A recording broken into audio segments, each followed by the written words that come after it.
Hello students, कैसे हैं आप लोग। आई होप कि आप बहुत ही अच्छे होंगे। तो आज इस वीडियो में बात करने वाले हैं एम्स बीएससी नर्सिंग 2026 का। आपने एंट्रेंस एग्जाम्स दे लिया होगा, जिसका एंट्रेंस एग्जाम्स बच्चों 27 तारीख को आपका मॉर्निंग एंड इवनिंग शिफ्ट में करवाया गया था। ओके, अब इस वीडियो में बात करेंगे जब आपका एग्जाम हो जाता है उसके बाद आगे की क्या प्रोसेस होती है, कैसे आपका सिलेक्शन होता है, उसके साथ ही साथ क्या कट ऑफ रहती है और मेरिट लिस्ट आपका कैसे बनता है। सारी डिटेल इन्फॉर्मेशन बच्चों इस वीडियो में मिलने वाली है। सबसे पहले आपको चैनल को सब्सक्राइब कर लेना है। बेसिकली मैं सिर्फ राजेश कुमार, पिछले 7 साल से मैं AIIMS BSc nursing, paramedical and जितने भी state nursing entrance exams, NEET, इनकी काउंसलिंग प्रोसेस, उसके साथ ही एडमिशन प्रोसेस में बच्चों में काफी हेल्पफुल करता हूं। तो आप हमारे चैनल को ज्वाइन कर सकते हैं और पर्सनल बच्चों को गाइड करने के लिए हमने व्हाट्सएप ग्रुप बना दिया है जो फ्री ऑफ कॉस्ट है, आप ज्वाइन हो सकते हो। नीचे उसके डिस्क्रिप्शन में लिंक है, आपको कमेंट बॉक्स में लिंक मिल जाएगा। लेकिन ज्वाइन उसी को होना जिसने चैनल को सब्सक्राइब कर रखा है। तो चलिए वीडियो में आगे बढ़ते हैं। सबसे पहले बात करेंगे कि आपका एंट्रेंस एग्जाम्स होने के बाद क्या आगे का प्रोसेस रहेगा। ओके, जैसे मेरिट लिस्ट की बात करें तो उससे पहले इस साल 2026 में पहली बार एंट्रेंस एग्जाम्स बच्चों 2 शिफ्ट में हुआ है, जिसमें आपका मॉर्निंग एंड इवनिंग शिफ्ट में आपका हुआ था। ओके, अब यहाँ पे जो मेरिट लिस्ट बनेगा वो नॉर्मलाइजेशन प्रक्रिया से बनेगा।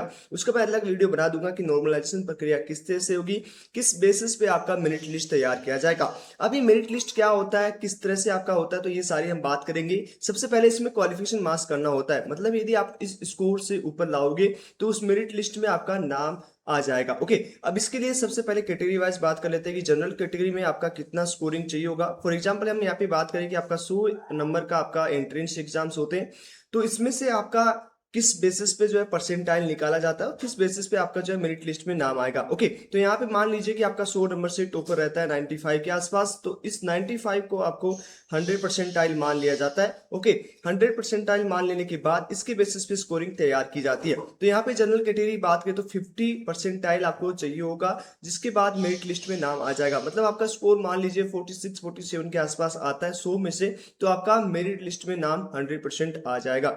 ओबीसी की बात करें तो ओबीसी में आपका 45, ईडब्ल्यूएस की बात करें तो वहां पे भी आपका 50 परसेंटाइल चाहिए होगा।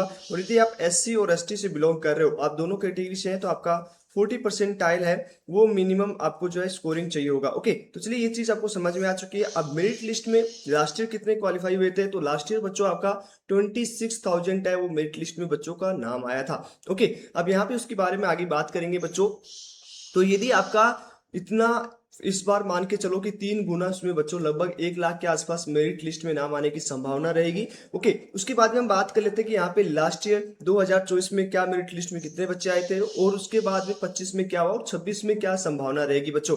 तो जनरल कैटेगरी की बात करें तो लास्ट ईयर जो है 2024 की बात करें तो 6,391 रैंक तक जो है बच्चों जनरल कैटेगरी में क्वालिफाई हुई थी। उसके बाद में आपका 2025 में 16,000, मतलब यहाँ पे देख सकते हो लगभग 10,000 का इंक्रीजिंग हुआ था 2025 में। उसके बाद में ईडब्ल्यूएस की बात करें तो ईडब्ल्यूएस में भी आपका यहाँ पे जो है बच्चों, एक सेकंड रुकिएगा। हाँ, देखो यहाँ पे ईडब्ल्यूएस में लास्ट ईयर 2024 की बात करें तो 6,387 जो है रैंक तक जो है मेरिट लिस्ट पे क्वालिफाई हुए थे। उसके बाद 15,999 तक यहाँ पे जो है ईडब्ल्यूएस के स्टूडेंट है 2025 में। लगभग यहाँ पे भी आप देख सकते हो 10,000 के आसपास इंक्रीमेंट हुआ है। ओके, 45 परसेंटाइल की बात करें ओबीसी में तो 9,000 से 20,000 भी लास्ट ईयर कन्वर्ट हो गया था।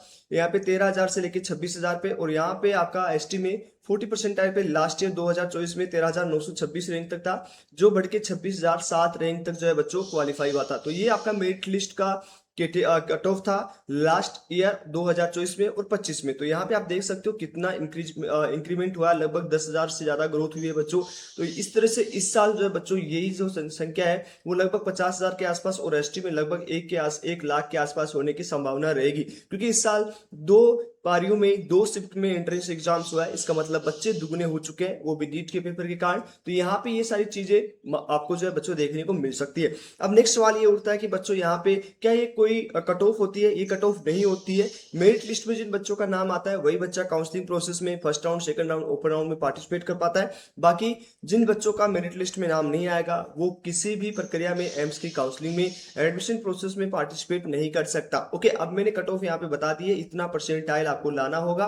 किस तरह से लाना होगा, क्या होता है वो मैंने समझा दिया बच्चों। इसके बाद में हम बात करेंगे कट ऑफ क्या रहेगी, मतलब 2026 में कितना स्कोर आप सेफ मान के चल रहे हो कि आपका बच्चों ओपन राउंड तक, मैं यहाँ पे बच्चों ओपन राउंड की बात कर रहा हूँ, ओपन राउंड तक 100% सीट आपको अलॉट हो जाए। पिछले 7 साल से बच्चों में काउंसलिंग कर रहा हूं, तो जितनी कट ऑफ मैंने बताई है बच्चों, एक्सपेक्टेड वही कट ऑफ आपका एक नंबर भी ऊपर नहीं जाएगा, ये हमारी गारंटी है। तो इतना स्कोर यदि आप ले आओगे तो आपका बच्चों 100% सिलेक्शन होने की मैक्सिमम संभावना रहती है। ओके, अब यहाँ पे जनरल की बात करें तो यहाँ पे जनरल में यदि आप 72 से 75 के आसपास रहते हो तो यहाँ पे एक चांस बनता है कि आपका सिलेक्शन है किसी न किसी। इस बार 19 एम्स है बच्चों, लगभग 1300 से 1350 से ज्यादा सीट है बच्चों, इस पे एडमिशन होने वाला है। तो यहाँ पे 72 से 75 के आसपास यदि आपका स्कोरिंग रहेगा तो एक संभावना रहेगी कि आपको सीट मिल जाए इस साल 2026 में। ओके, ईडब्ल्यूएस की बात करें तो यहाँ पे 68 से 72 के आसपास, ओबीसी में 68 से 73 के आसपास, एससी में आपका लगभग 56 से 62 के आसपास और एसटी में आपका 54 से 58 के आसपास यदि स्कोरिंग है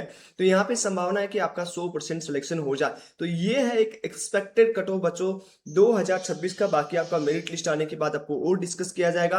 तो आई होप आपको समझ में आ चुका है। सब्सक्राइब करो चैनल को, लाइक करो बच्चों, कमेंट्स कर दो अपना जो भी आपके मन में डाउट है, क्योंकि बच्चों आपके लिए मेहनत करते हैं तो आप भी दबा के हमें प्यार दिखाइए। ओके, अब यहाँ पे हम अगला सवाल उठता है कि हमारा एडमिशन प्रोसेस किस हिसाब से होगा, किस हिसाब से हमारा जो है सिलेक्शन होगा। ये सारी प्रक्रिया भी मैं इसी वीडियो में समझा देता हूं बच्चों। तो सबसे पहले इसमें आपका रजिस्ट्रेशन होगा ऑनलाइन। ओके, यहाँ पे ऑनलाइन रजिस्ट्रेशन बाकी तुलना में नहीं देखा जाता है। मतलब यहाँ पे जिन बच्चों का मेरिट लिस्ट में नाम आता है वो यहाँ पे पार्टिसिपेट डायरेक्ट करते हैं काउंसलिंग में। उसके बाद चॉइस फिलिंग होती है, उसके बाद सीट अलॉटमेंट होती है, उसके बाद आपको रिपोर्ट करनी होती है। जो आपकी कैंपस फीस होती है, जो भी कॉलेज इंस्टीट्यूट आपको अलॉट होगा उसमें आपको फीस पे करना होगा। काउंसलिंग में कोई फीस नहीं होता बच्चों, तो डायरेक्ट आपका चॉइस फिलिंग होता है और सीट अलॉटमेंट होता है। उसके बाद आप रिपोर्टिंग टाइम हो जाता है।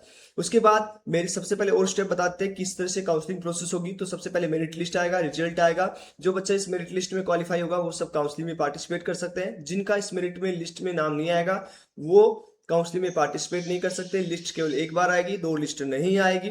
Okay, round first and round second होंगे। उसके बाद जो सीट बचती है उसके लिए ओपन या स्पोर्ट राउंड करवाया जाता है। तो ये आपका एडमिशन प्रोसेस होता है बच्चों। आई होप आपको समझ में आ गया। यदि किसी को कोई भी डाउट हो, कोई भी क्वेरी हो तो आप कमेंट कर सकते हैं बच्चों। पिछले 7 साल से काम कर रहे हैं, एक अनुभवी टीम है, तो आप भी हमारे साथ जुड़े। नीचे व्हाट्सएप ग्रुप लिंक दिया है, फ्री ऑफ कॉस्ट है, ज्वाइन हो जाइए। वहां पे सिर्फ आपको इन्फॉर्मेशन मिलेगा। थैंक यू, मिलता है आपसे नेक्स्ट वीडियो में। तब तक के लिए बाय बाय, टेक केयर।